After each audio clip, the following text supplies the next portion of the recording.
Friends, कई बार हमसे कुछ लोग सवाल पूछते हैं कि क्या आपके पास कार है, क्या आपके पास बाइक है, क्या आपके पास घर है, क्या आपके पास प्रॉपर्टी है, क्या आपके पास म्यूजिक सिस्टम है, क्या आपके पास और बहुत सारी चीज़ें। तो हम सोचते हैं कि यार अगर इनको हम इंग्लिश में पूछें या इंग्लिश में हम इसका कैसे आंसर करेंगे। तो हम बात करेंगे कुछ इसी टॉपिक पे कि कोई जब हम आपसे पूछ ले कि क्या आपके पास घर है, तो हाँ मेरे पास घर है, या नहीं मेरे पास कोई घर नहीं है, मेरे पास कोई कार नहीं है। तो अगर है तो वो आगे क्वेश्चन ऐसे पूछते हैं, आपने इसको कब खरीदा। मान लो आपके पास एक कार है, तो क्वेश्चन आपसे ये पूछा जाएगा कि आपके पास कार है। हाँ मेरे पास कार है, ये इसका आंसर होगा। फिर क्वेश्चन ऐसे भी हो सकता है कि आपने इसको कब खरीदा। आप इसको कहोगे कि हाँ मैंने इसको 2015 में ख़रीदा, 20 में ख़रीदा। ये फिर ऐसा भी क्वेश्चन आ सकता है कि आपने इसको कहाँ से ख़रीदा। उसका आंसर होगा कि हाँ मैंने इस जगह से ख़रीदा। और ऐसा भी नेक्स्ट क्वेश्चन हो सकता है कि आपने इसको कितने में ख़रीदा, तो उसका आंसर एज इसकी प्राइस होगी। तो ये 4-5 क्वेश्चंस या 4-5 कन्वर्सेशन है जो इस तरीके के टॉपिक में आते हैं। चलो हम स्टार्ट करते हैं, हम बात करते हैं कि इसको हम कैसे कहेंगे या कैसे हम इसका कन्वर्सेशन करेंगे। तो लेट्स स्टार्ट। मान लो आपके पास कार है, ठीक है, और क्वेश्चन ये पूछा जाएगा, have you got a car, have you got a car. Got a car यानी कंबाइंडली बोला जाएगा। तो have you got a car, question ये आएगा कि have you got a car. तो इसका आंसर ये रहेगा, yes I have got a car, मेरे पास एक कार है। अगर नहीं होगी तो आप कहोगे no I haven't got a car, I have not got a car, I haven't got a car, मेरे पास कोई कार नहीं है। ये आपका सिंपल सा तरीका होगा इसको क्वेश्चन एंड आंसर करने का। आप भी पूछ सकते हो किसी दूसरे से, have you got A bike, क्या आपके पास बाइक है। सामने वाला आंसर भी दे सकता है, yes I have got bike, मेरे पास बाइक है। तो ये कन्वर्सेशन इस तरीके से रहेगा। और ये क्वेश्चन, ये जो सेंटेंस है, आप किसी भी चीज़ पे अप्लाई कर सकते हो। मान लो पेन, आपको पूछना है कि have you got a pen, आपके पास पेन है। हाँ yes I have got a pen.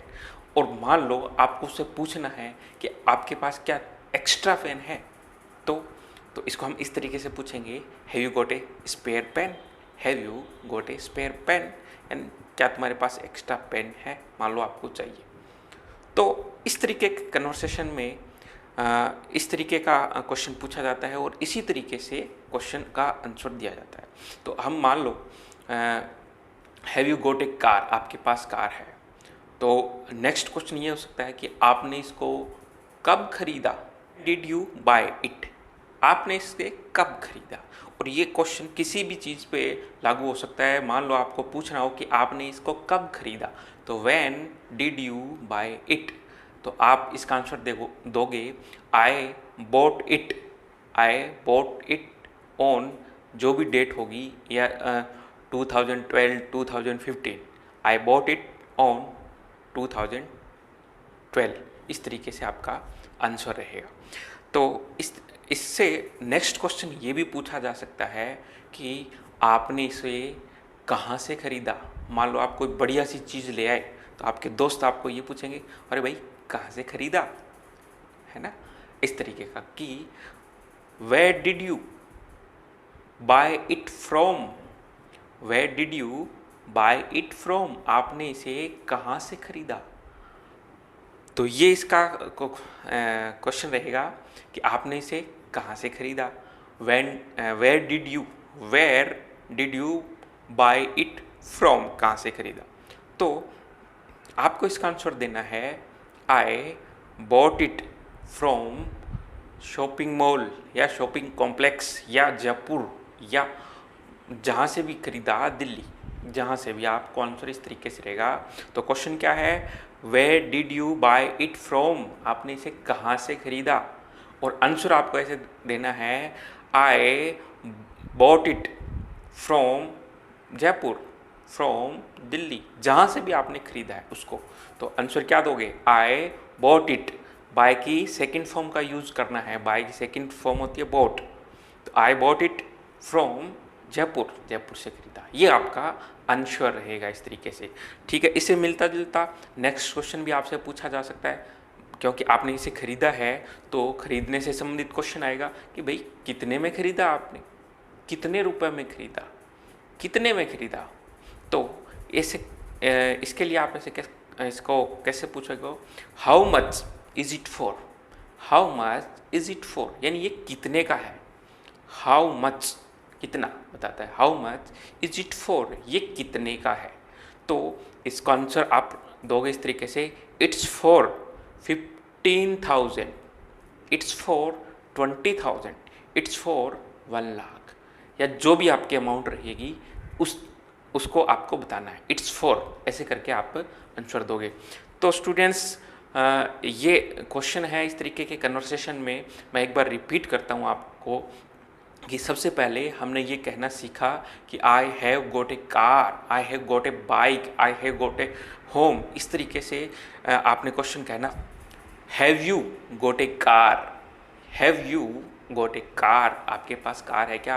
Have you got A bike, आपके पास बाइक है क्या। Have you got A aeroplane, क्या आपके पास एरोप्लेन है क्या। तो उसका आंसर आप दोगे, yes I have got a car, I have got A bike, I have got a property, I have got A aeroplanes. इस तरीके से आप इसका आंसर दोगे। नेक्स्ट क्वेश्चन सेकंड की हम बात करें, वो इससे पूछा जाएगा कि when did you buy it, when did you buy it, आपने इसको कब खरीदा। आई बॉट इट ऑन 2012, 2015, जब भी आपने खरीदा है आई बॉट इट ऑन, आप टाइम बता दोगे उसका, ये टाइम खरीदा है। नेक्स्ट क्वेश्चन पूछा जा सकता है थर्ड नंबर पे, where did you buy it from, आपने इसको कहाँ से खरीदा। Where did you buy it from, तो आपका आंसर रहेगा I bought it from Jaipur, I bought it from Delhi, I bought it from London, जहाँ से भी आपने खरीदा है। तो इस तरीके का आंसर आप दोगे। नेक्स्ट क्वेश्चन ये पूछा जा सकता है, how much is it for, how much is it for, ये कितने का है। आप आंसर दोगे, it's for 15,000, it's for 1 lakh, जो भी आपका आंसर रहेगा। तो I hope you have learned this type of conversation.